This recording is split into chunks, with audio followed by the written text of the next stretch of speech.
Bienvenidos, bienvenidas una semana más a El viaje de Penélope, proyecto de divulgación cultural en el que intentamos destejer el inmenso telar de nuestra agenda pública, hoy en Radio Círculo. Buenas tardes, Álvaro. ¿Qué tal? Hola Rodrigo, ¿qué tal? ¿Cómo estás? ¿Puedes adelantarnos un poco de qué vamos a hablar hoy? Sí, bueno, vamos a hablar de un fenómeno más o menos reciente que igual, a poco que hayamos estado en una librería en los últimos meses o años, lo habremos visto. Han aparecido ciertos libros, cierto interés renovado por autores de hace prácticamente o más de 2000 años, como por ejemplo Marco Aurelio, Epicteto. Vemos manuales del estoico, pero a la vez también estamos viendo, como ya llevamos viendo mucho tiempo, secciones llenas de libros de autoayuda que prometen darnos la clave para conseguir la felicidad. ¿Hay alguna relación entre estos dos tipos de libros? ¿Hay algo en nuestra sociedad actualmente que nos lleva a buscar ese tipo de felicidad al alcance de la mano? Para esto hemos traído a dos invitados que de dos campos distintos que creemos que pueden ayudarnos bastante a descifrar esta cuestión. Por un lado tenemos a Edgar Cabanas, que es profesor de psicología en la Universidad Camilo José Cela y se especializa en psicología social y historia de la psicología, y es coautor, junto con Eva y Luz, de Happycracia, cómo la ciencia y la industria de la felicidad controlan nuestras vidas, editado en Paidós. Y por otro lado nos acompaña Iván de los Ríos, que es profesor de filosofía en la Autónoma de Madrid, especializado en filosofía antigua y su rendimiento en el pensamiento moderno, y que ha escrito libros tales como Grecia o el azar, Divinidad, Suerte y Destino en la literatura griega antigua. Muchas gracias, Edgar y Iván, por acompañarnos hoy. Muchas gracias. Buenos días, gracias. Y antes de comenzar, vamos a hacer una breve introducción. Según la JIFE, España es uno de los países que más consume antidepresivos per cápita. La salud mental ha aflorado en nuestro debate público en los últimos tiempos en distintos frentes, como visibilizar, luchar contra su estigmatización social o invertir mucho en medios materiales. Esta sensación de sociedad del cansancio, en palabras de Byung-Chul Han, o de una ansiedad muy generalizada, con grandes incertidumbres en las que viven nuestras sociedades, no solo la pandemia, convive con una postura ante la vida que propone aferrarnos a nuestra voluntad, a cómo percibimos estos acontecimientos y, en palabras del libro de nuestro invitado Edgar Cabanas, la felicidad ahora aquí juega un papel fundamental.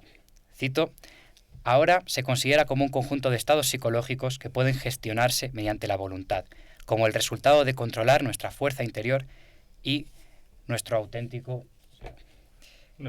ser, ¿no? Sí, es verdad, gracias Álvaro. Ahora queremos ver cómo la filosofía en concreto, y de un modo muy palpable en estos autores que has mencionado, cómo reacciona, cómo se enfrenta a este fenómeno, que algunos podemos denominarlo como ideología en el sentido más peyorativo de la palabra. En primer lugar, Iván, nosotros te queremos preguntar, ¿cómo siguen permeando estos autores clásicos, Epicuro, Zenón, Marco Aurelio, en nuestra cultura? Bueno, gracias por la invitación. Encantado, Edgar, de conocerte, y ya lo hemos hablado en la previa, yo creo, ¿no? A mí me gustaría destacar que más allá de esos autores, lo que hay es una serie de problemas estructurales que son completamente ineludibles. Los griegos, los romanos también los tenían, ¿no? Y ellos no tenían diferencias, como dice Martha Nussbaum, entre géneros literarios, filosofía, teatro, poesía. Lo que tenían eran problemas enormes y luego canales expresivos en cuyo interior trataban de gestionarlos, ¿no? ¿Cuál es el problema estructural? La pregunta que hacías con los antidepresivos, ¿de qué estamos tan enfermos? ¿Qué nos pasa, no? ¿Por qué este furor sanandi que decía Freud? ¿Por qué esta obsesión por la cura? ¿Qué nos pasa? ¿De qué estamos tan enfermos, no? Si uno se pone estructural y se va a la antigüedad, por ejemplo, lo que nos pasa es una experiencia que todos conocemos mucho, que se llama vulnerabilidad. Es decir, en nuestra vida cotidiana ocurren cosas que no dependen de nuestra voluntad, de nuestros deseos, de nuestros objetivos, y que sin embargo inciden de manera significativa en nuestro camino hacia eso que sea lo que sea llamamos felicidad o vida plena, ¿no? A eso le llamamos azar, suerte o fortuna. Es decir, hay un margen de ingobernabilidad en la construcción de nuestra vida buena, y estamos obsesionados con saltárnoslo, ¿no? Con salvarlo. Eso es quizá lo que convierten tan actuales a estos autores que han prometido hasta convertirse en autores de camiseta, lamentablemente, ¿no? Que han prometido gobernar lo ingobernable, ¿no? Entonces, ¿tú dirías que ha habido un interés renovado por el estoicismo y estas escuelas helenísticas? Bueno, depende de lo que quiera decir interés, ¿no? Si interés quiere decir, como decía Luciano de Samosata, comprar libros creyendo que al consumirlos uno incorpora su sabiduría y se cura de todo mal, pues seguramente, ¿no? Si interés me estás diciendo un interés más filosófico, bueno, el mismo más o menos de siempre. Lo que está claro es que se han puesto de moda. Y yo simplemente dejo ahí la pregunta. Yo creo que la filosofía es lo contrario de las modas, ¿no? Habría que preguntarse por eso. Pero eso no quiere decir que sean autores inservibles, ¿no? No podemos demonizar tampoco al mercado. También la filosofía implica una suerte de responsabilidad del lector. Uh-huh. El usuario del libro también tiene su parte de responsabilidad en lo que consume, ¿no? Entonces, desde luego se han puesto de moda. Eso no invalida el pensamiento que hay en su interior, pero hay que estar atentos, ¿no? Uh-huh. Y en lo que concierne a la industria millonaria de la japicracia, como mencionas en tu libro, Edgar, estamos viendo que estos autores de hace 2000 años tampoco pueden escapar a este fenómeno, a la autoayuda en general, como ha mencionado Álvaro, que cada vez vemos más inundadas las librerías. ¿Ha existido siempre? Uh-huh. Bueno, primero muchas gracias por la invitación y también encantado de compartir la charla con Iván y encantado de conocerle. ¿Han existido siempre los libros de autoayuda? Bueno, comentaba algo al respecto, Iván, no es cuestión solo de género. El género como tal de autoayuda no ha existido siempre, porque lo importante yo creo que no es tanto el género en tal como el tipo de sujeto que presuponen ese tipo de libros. Es decir, es el contenido, digamos, y el tipo de persona a la que van dirigidos, ¿no? Por ejemplo, obviamente los libros de autoayuda son herederos de manuales de buenas costumbres que son manuales de comportamiento ético que se dirigían al mercado o a los hombres o a las mujeres, etcétera. Son, digamos, libros que enseñaban a cómo comportarse para conseguir determinados resultados en ciertos campos. Pero el tipo de sujeto que presupone un libro de autoayuda más al uso contemporáneo, al que estamos acostumbrados, es relativamente reciente y tiene que ver procede de una cultura o de unas asunciones que son individualistas, procede generalmente de la cultura norteamericana, que tiene también estos tintes más liberales, que ponen todo el énfasis, digamos, en el poder de la voluntad del sujeto, en la idea de hacerse a sí mismo, y ese hacerse a sí mismo, obviamente, ha ido también cambiando incluso en la cultura norteamericana, ¿no? El sujeto que se hacía a sí mismo, por ejemplo, en los libros de Benjamin Franklin, que podían considerarse, algunos lo pueden considerar autoayuda, yo no lo considero autoayuda del todo, porque tienen un tinte, digamos, materialista, que no tienen muchos libros de autoayuda hoy en día, que tienen más que ver con un hacerse a sí mismo a voluntad, pero a través de cierto pensamiento mágico, ¿no?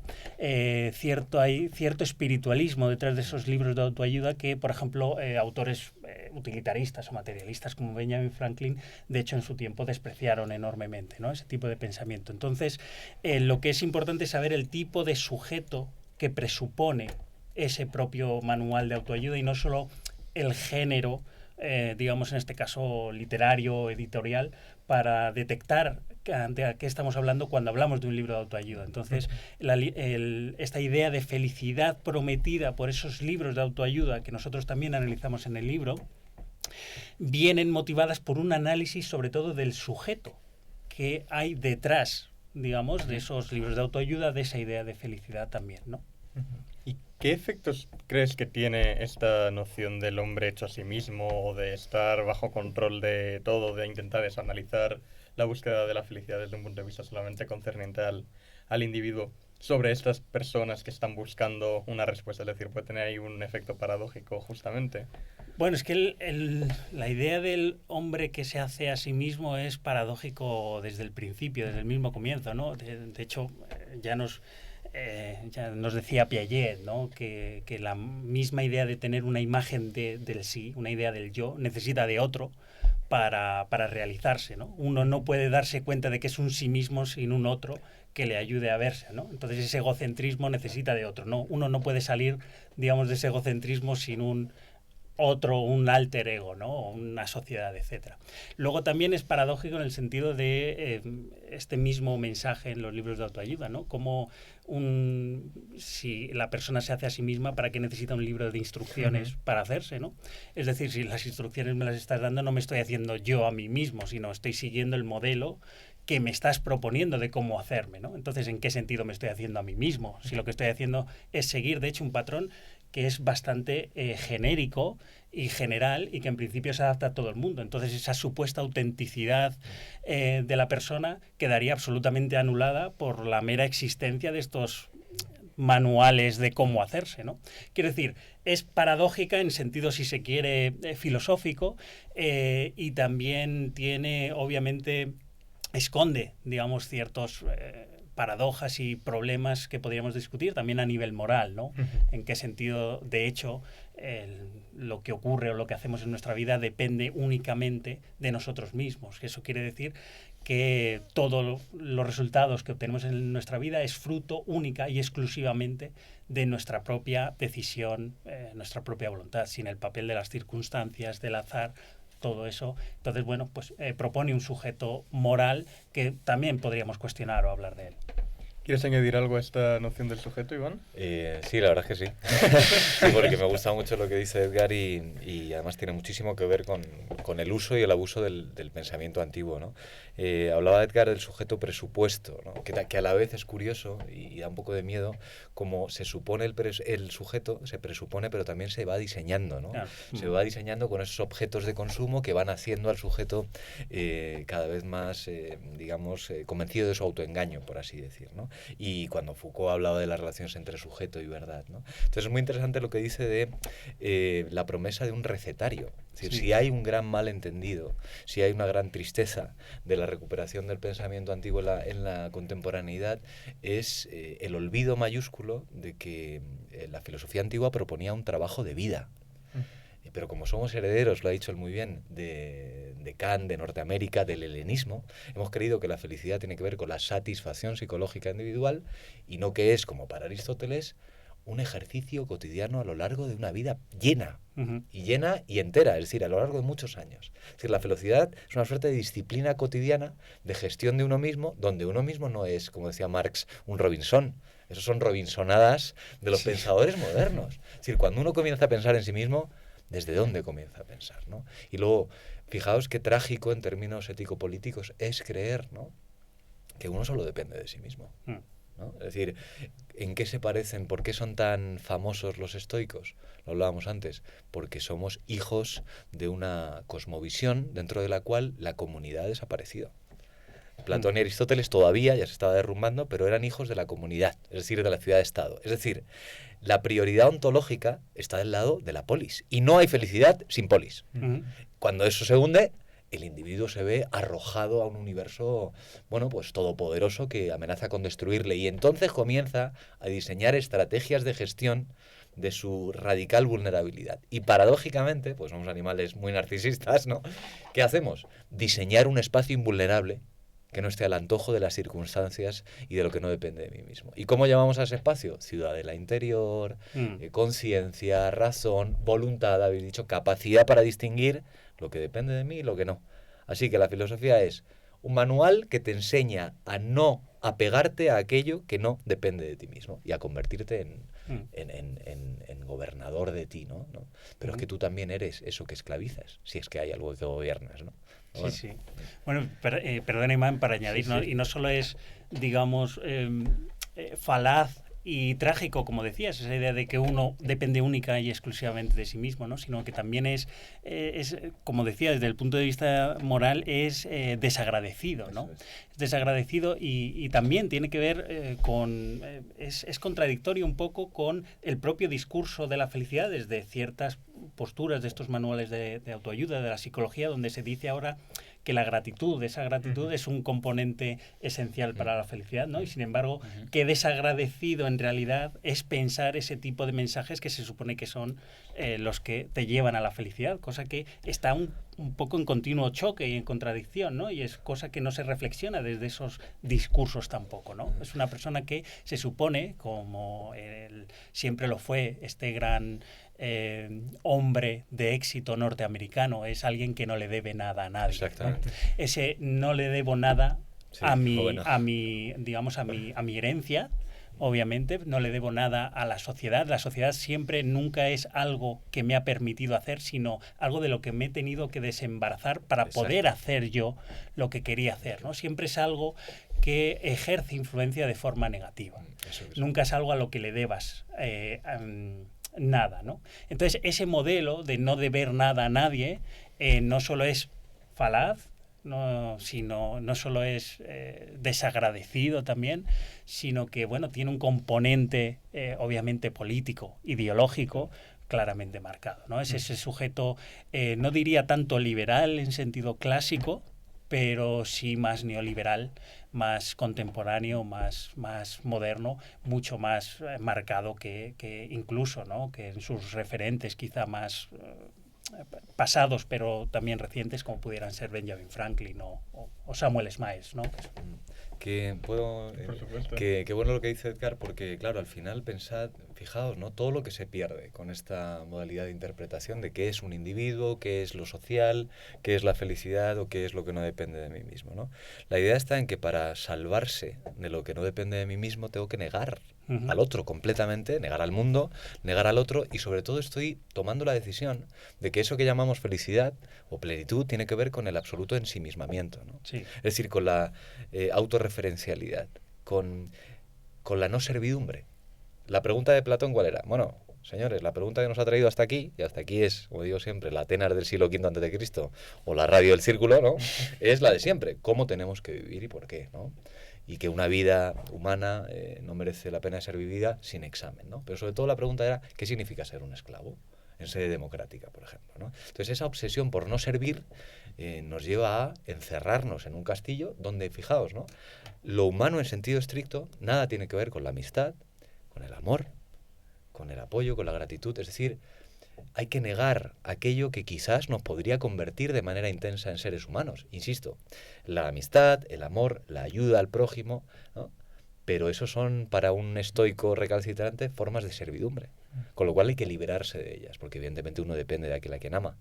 Uno sirve, está esclavizado por lo que desea, por lo que le gusta, por los amigos a los que necesita, ¿no? Entonces yo creo que es un gesto tan prometeico, tan inhumano, como dice Nussbaum, ¿no? Querer salvarse de la vida en lugar de pensar la vulnerabilidad. Y parece mentira que sigamos pensando esto después de lo que nos ha pasado, ¿no? A nivel global. Está claro que no todo depende de nosotros mismos, ¿no? Y de forma también un poco, seguimos siempre con las paradojas. ¿Veis que este encastillamiento, retraerse a la ciudadela interior, a la vez que por un lado propugna que tenemos que tener control absoluto sobre aquello que nos concierne, ¿no? Por otro lado, reduce mucho el ámbito de las cosas que nos conciernen? Es decir, y la pregunta va, ¿puede servir esta ideología, o sirve de hecho esta ideología, para estabilizar el statu quo, de forma que realmente lo que me pasa a mí no tiene que ver con la sociedad, no tiene que ver con cuestiones materiales que me han llevado a este sufrimiento, sino que es responsabilidad mía y por tanto, por así decirlo, yo me lo guiso, yo me lo como? Es decir, a la vez que se propone el absoluto control, solamente controlamos, por así decir, la esfera más pequeña y reducida de fenómenos imaginable casi. No sé cómo veis esto. Bueno, a raíz de la pregunta estaba pensando en toda esta variante que también se está poniendo muy de moda del minimalismo, ¿no? Que es reducir, digamos, al mínimo todo aquel elemento material del que podamos depender para ejercer un absoluto control no solo sobre el entorno, sino también sobre nosotros mismos, ¿no? Cuanto más eliminemos la dependencia de los elementos que nos rodean, pues mayor control tenemos tanto de nosotros mismos, del tiempo de nuestra vida, de la forma en que nos queremos organizar, del no estar atados, digamos, a nada, ¿no? Del viajar con la mochila ligera, que es otra de estas metáforas que se utilizan mucho, ¿no? Se utilizan mucho en este tipo de discursos, es también, parte de ese viaje que uno tiene que hacer, ¿no? Viajar ligero, viajar poco dependiente, porque al fin y al cabo el foco de atención es uno mismo, ¿no? En el viaje se trata de centrarse en uno mismo, exacto, más que de centrarse en lo exterior. Entonces entiendo que, digamos, hay cierta tendencia o necesidad, querencia o no sé cómo llamarlo, de ejercer siempre el máximo control sobre nosotros y sobre el entorno, sin asumir que efectivamente muchas cosas, incluso diría a veces las más importantes, puede que escapen a nuestro entero control, ¿no? Pero bueno, es verdad que hay una... yo no sé si es una necesidad, pero sí que es, digamos, una especie de demanda discursiva, social, que se hace sobre la idea de cada uno tiene que tomar las riendas de su vida, porque al fin y al cabo se le va a pedir responsabilidad individual a las personas, y la única forma de pedirle responsabilidad es también pidiéndole o ofreciéndole la posibilidad de que efectivamente sea la persona la que tenga el control de su vida y que no tenga, digamos, ninguna excusa o algo así para liberarse de esa responsabilidad, que es también culpa cuando van mal las cosas, y bueno, y éxito cuando van bien, ¿no? Claro.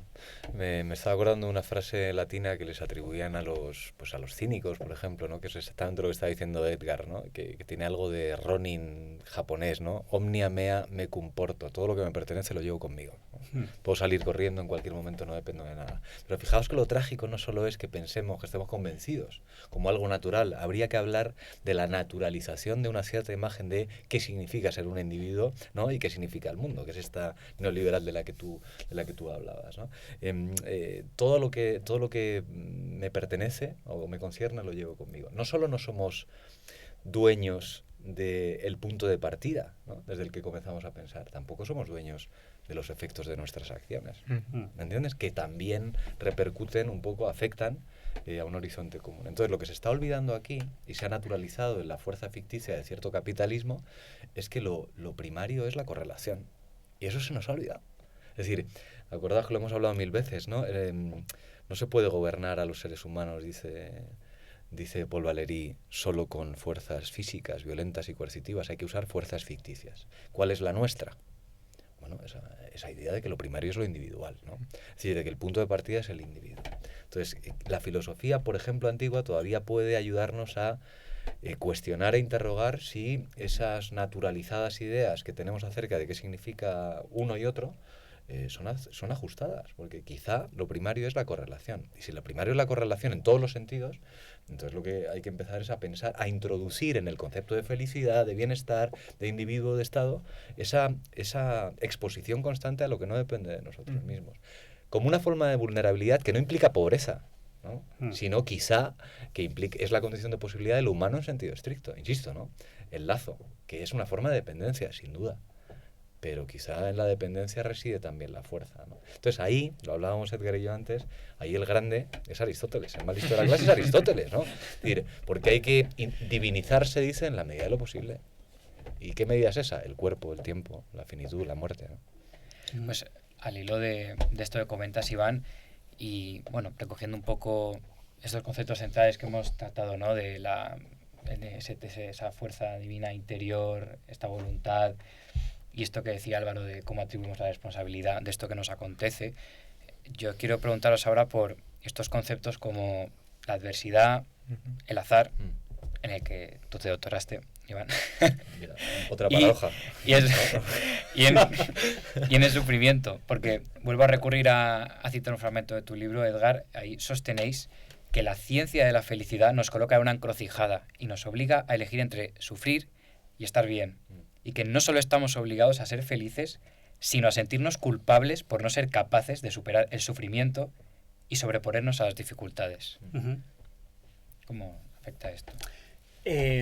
Bueno, una de los principales razones que tenemos a la hora de analizar este discurso de la felicidad es que tiene también este comportamiento contradictorio, paradójico, problemático, que es que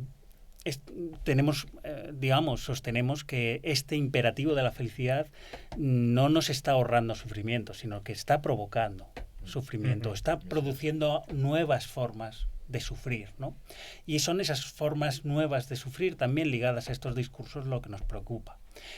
Uno de los argumentos que damos es que este discurso tasa doblemente o castiga doblemente a las personas por sus adversidades o por su malestar.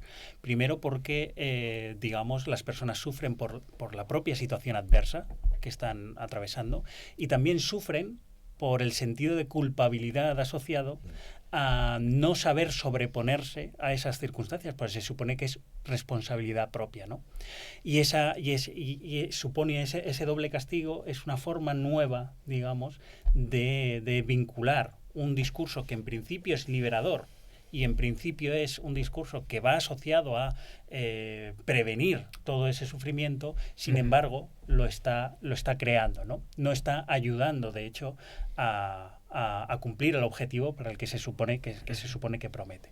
En ese sentido es una de las razones por las cuales creo que se condensa en esa y otras frases del libro, y es una de las razones para advertir en el libro de los problemas, de las paradojas, de los comportamientos en principio insospechados, pero efectivos y reales que se producen con la aparición y la imposición de este discurso en la industria de la felicidad, por ejemplo, también incluida la autoayuda, ¿no? Me parece muy interesante lo que dices del sufrimiento y vuelvo a lo de antes, perdonadme, ¿no? Es decir, si uno va a las bases de esa concepción de la felicidad y de la autoayuda, ¿qué se encuentra? Lo que acabo de llamar las fuerzas ficticias, ¿no? ¿Cuál es la poderosa? Acabamos de decir, esa idea del individuo, la tesis de la excepción humana, ¿no? Somos animales excepcionales, somos una isla en mitad del todo y lo que impera, lo que manda, lo verdaderamente valioso en nosotros es lo racional, la razón, ¿no? Entonces, esto que dice Edgar me recuerda mucho, por ejemplo, a Epicuro, ¿no? ¿Qué es el sufrimiento para los estoicos? Un error de juicio. Es una mala valoración, es una interpretación errónea de aquello en lo que verdaderamente consiste, lo que pasa ante tus ojos o lo que te ocurre. Que puede ser la muerte de tu hijo, dice Epicteto. ¿Se ha muerto tu hijo? ¿Por qué lloras, tonto? Dice Epicteto. ¿Qué pensabas? ¿Que había nacido inmortal? Fíjate, ¿no? El sufrimiento, el miedo a la muerte, el miedo a los dioses, el miedo al desamor, no es más que un error de interpretación. Tu logos, tu racionalidad, tu potencia conceptual no ha operado correctamente. Es decir, se tiene la confianza de que de uno depende y de su uso razonable de su capacidad disolver toda forma de conflicto, porque al final el sufrimiento es un error de juicio, ¿no? Fíjate, ¿no? Es decir, como si nosotros, eso en lo que consistimos, sea únicamente no solo lo individual, sino lo racional, calculador, controlador, lo estadísticamente eficaz, ¿no? En uno mismo, ¿no? Entonces, el azar, decías tú, ¿qué es el azar? Un nombre para lo ingobernable, pero lo ingobernable no solo está fuera. La contingencia no solo es externa, sino que es interna. Lo irracional, lo pulsional, lo apetitivo, lo que me gobierna, ¿no? Así que cuidadito con el mundo, pero también cuidadito con el deseo en uno mismo, ¿no? No sé si quieres añadir algo, Álvaro, a raíz de esto. No, yo por mi parte, vamos, me parece que lo habéis condensado genial y que habéis sacado bastantes vertientes del problema. Así que si queréis pasamos a otro... Sí, puedes preguntar lo de la otra frase del libro en la que hablamos de, bueno, la que mencionas, Edgar, de cómo... es que esta frase nos impactó mucho a Álvaro y a mí cuando la leímos, de cómo la felicidad, esta industria se ha introducido en lo más alto de la agenda académica y está como una prioridad en las agendas sociales, políticas y económicas de muchos países. O sea, aquí ya no es solo, como sostenéis, que la japicracia, esta psicología positiva, ha penetrado en la academia, a diferencia de las escuelas helenísticas, ¿no, Iván? Que alguna vez hemos hablado de que no se ha situado precisamente en el núcleo de los círculos académicos, ¿no? O sea, es verdad, no solo en la academia, sino cómo ha penetrado en tantos ámbitos, tantas esferas de influencia. ¿Cómo ha sucedido este proceso? Bueno, la idea, por ejemplo, de introducir la felicidad como un criterio de progreso económico y político no es una idea nueva, es una idea utilitarista. Por ejemplo, Bentham ya la había propuesto, con todos sus problemas filosóficos, metodológicos, psicológicos, que ya tenía asociada esa propia idea de medir la felicidad, ¿no? Esos problemas, lo que se llama la economía de la felicidad, que es una rama, digamos, de la economía, un movimiento dentro de la economía que intenta resucitar estas ideas de Bentham desde un punto de vista también neo-utilitarista en este caso, ¿no? Lo que promete es que ese sueño de Bentham, digamos, en su momento no podía cumplirse, pero hoy en día ya sí, porque se supone que hoy disponemos de técnicas metodológicas mucho más refinadas, estadística mucho más refinada, capacidad de medición de los estados psicológicos de forma mucho más fina que antes, ¿no? Lo cierto es que esto tampoco es así, esto no se puede sostener. De hecho, prácticamente los mismos problemas que se le atribuían a Bentham a la hora de medir la felicidad, de comparar la felicidad, ¿no? Son los problemas que tenemos hoy en día. Sin embargo, esta promesa ha sido bastante atractiva desde muchos ámbitos de la política, ¿no? En el sentido de que se ha prometido introducir un índice que fuera o que superara los fríos índices típicamente asociados al índice de desigualdad, al Producto Interior Bruto, índices económicos, digamos, más objetivos, ¿no? Y no estamos teniendo en cuenta las variables calientes, como podían ser las emociones, sentimientos, el sentir de la población, ¿no? El problema es cómo hacemos eso, ¿no? Cómo hacemos política con esos sentimientos, cómo los medimos, cómo podemos determinar que el bienestar, felicidad de una persona es igual que la otra, cómo podemos determinar que estamos hablando de lo mismo, ¿no? Cómo podemos comparar siquiera, ¿no? Cuando se hacen rankings de felicidad, cómo podemos comparar entre países, ¿no? Hay problemas, digamos, que son de tipo metodológico, pero también tienen que ver con tipo ideológico político, ¿no? ¿Por qué le damos a lo mejor, por qué tiene que pesar tanto ese índice o esos factores subjetivos en vez de los factores económicos objetivos? Es quizá porque a lo mejor no están funcionando tan bien esos objetivos, ¿no? Y queremos utilizar los objetivos quizá para compensar aquello que no está yendo tan bien o que no funciona, ¿no? Como una forma de justificar que ciertas políticas en realidad sí dan resultados, a pesar de que en esos índices calientes, pues, ¿no?, más objetivos, pues no se manifiesten esas mejoras, ¿no? Bueno, pues en ese sentido es también parte de análisis del libro de qué problemas, qué concepciones políticas hay detrás y qué problemas también de tipo, en este caso, de índole epistemológico, también metodológico, tiene la idea de medir, ¿no? De medir, cuantificar la felicidad. Perdona, Iván, antes de darte paso, claro, que quiero recordar otra cosa que hemos hablado off the record que tú mencionabas, creo, ¿no? De cómo cuando se propone hacer encuestas, ¿no?, de medición de la felicidad, sí. Si no me equivoco, mencionabas una idea de que no estás preguntando realmente a los sujetos, a los individuos que preguntas, sino que haces un cuestionario. Que sí, hay también una... sí. No sé si tiene algo que ver. Comentaba que se pregunta poco a la gente, ¿no? Cuando normalmente lo que hacemos muchas veces en investigación es pasar cuestionarios, encuestas para que, bueno, pues otorguen puntuaciones a determinadas ítems prefabricados que ofrecemos, ¿no? Para que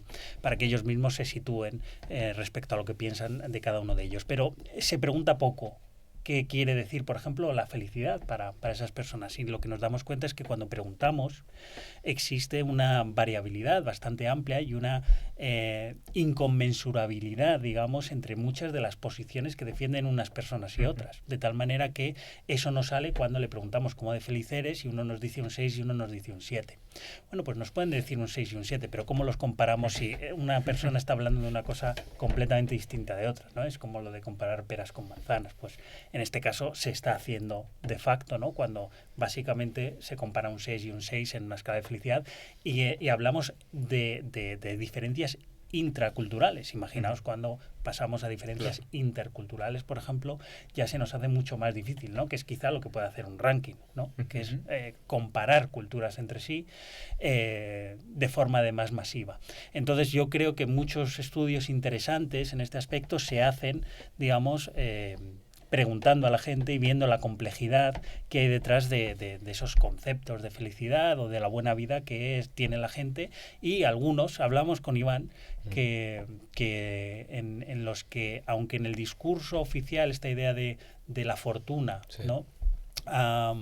Ha ido, digamos, históricamente perdiendo fuerza, porque hace énfasis en el control de uno mismo sobre sí mismo y sobre las circunstancias. Esa idea en este discurso contemporáneo de la felicidad, del papel de la fortuna tiene en la buena vida, ha ido perdiendo fuerza. Y sin embargo, cuando le preguntamos a la gente, aunque es verdad que no tiene una presencia muy amplia, precisamente por existen estos discursos hegemónicos que lo que dicen es que la suerte no influye en la felicidad, sí que vemos que la gente sigue apelando a cierto factor del efecto del azar, de la fortuna, a la hora de entender su bienestar o su felicidad.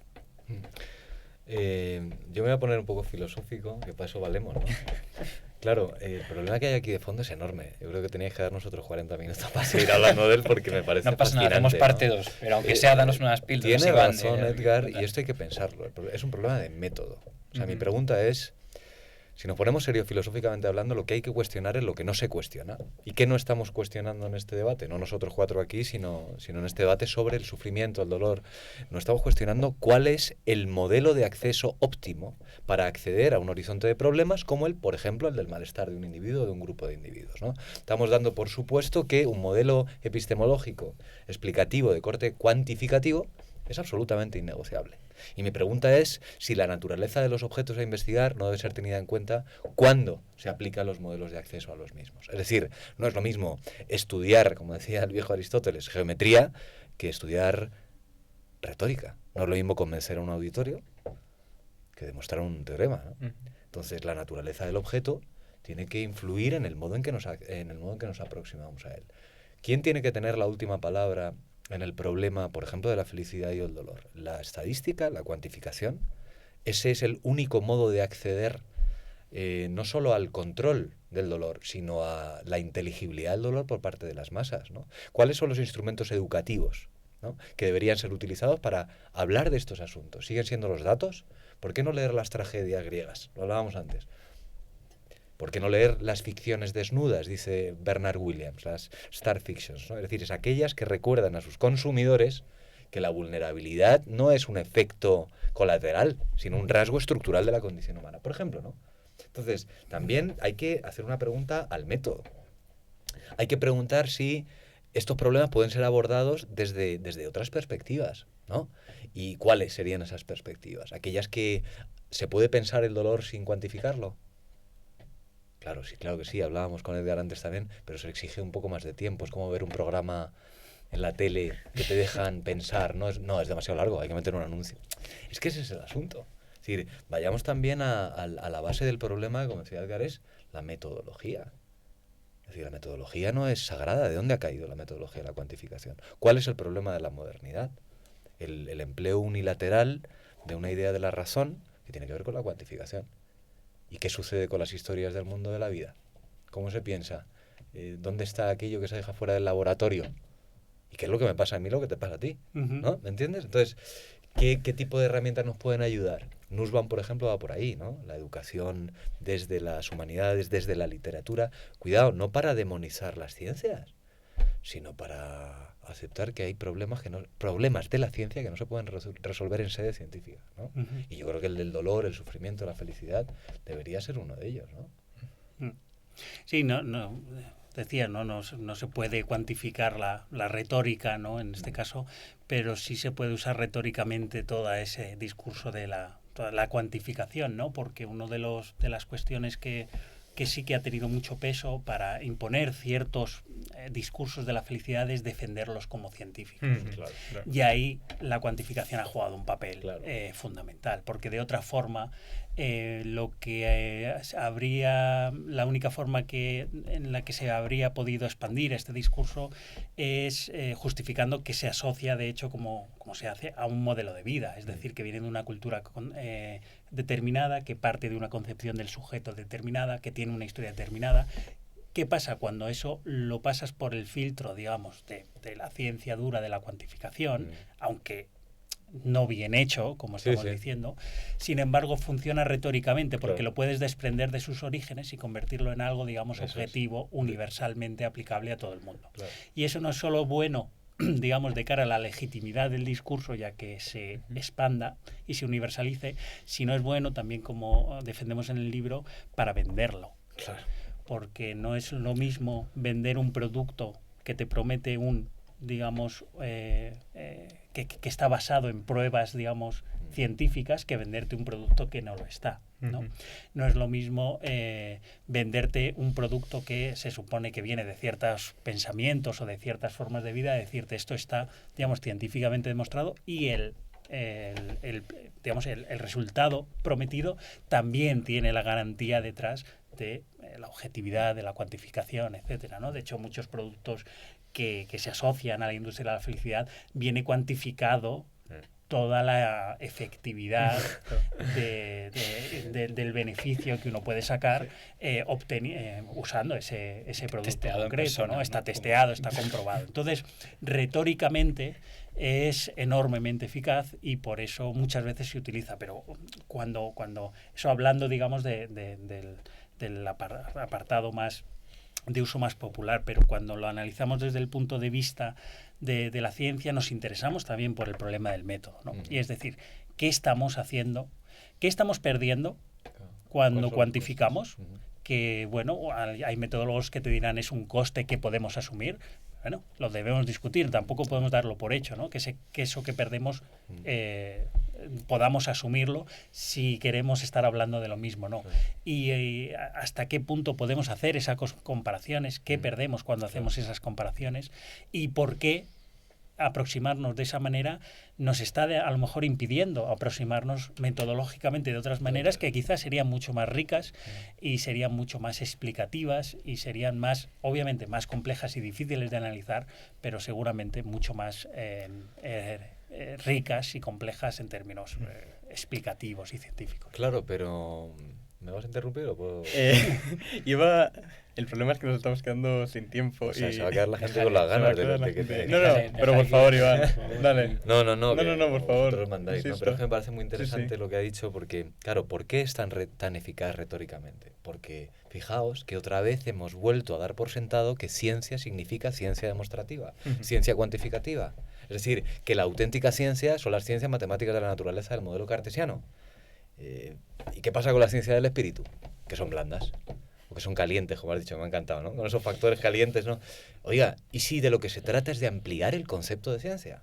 ¿Y si de lo que se trata es de recordar que ciencia significa saber y que los saberes, dependiendo de la naturaleza de sus objetos, tienen que ser más flexibles, ¿no? Y que hay que recuperar las reglas de medir de los arquitectos de la isla de Lesbos, que no solo miden superficies planas, sino que se ajustan a las piedras. Y quizá la vida humana tiene que ver más con los relieves de las piedras que con las coordenadas cartesianas, ¿no? Entonces no se trata de sustituir un modelo científico por otro, sino de ampliar la pregunta por la verdad, o por la objetividad, o por la ciencia, e integrar, ¿no?, modelos explicativos, como decías tú, con modelos comprensivos. Porque a lo mejor los límites de la explicación marcan el nacimiento de la necesidad de comprensión. Pero para comprender hay que narrar, por ejemplo, ¿no? Bueno. Y así como broche os vamos a obligar a responder a la pregunta más difícil en formato televisivo. ¿Quién mató a Laura Palmer? Os vamos a obligar a responder en formato televisivo, que es, bueno, ¿qué alternativa tenemos entonces a esta felicidad que literalmente nos están vendiendo? No, bueno, es una pregunta que normalmente me hacen siempre. ¿Cuál es la alternativa? Claro. Bueno, en algunas charlas y eso siempre he dicho que es importante salir de este discurso, ¿no? Desde la felicidad. ¿Salir? ¿En qué sentido salir? Pues es difícil porque es un discurso que tiene toda esa legitimidad detrás de la que hemos estado hablando.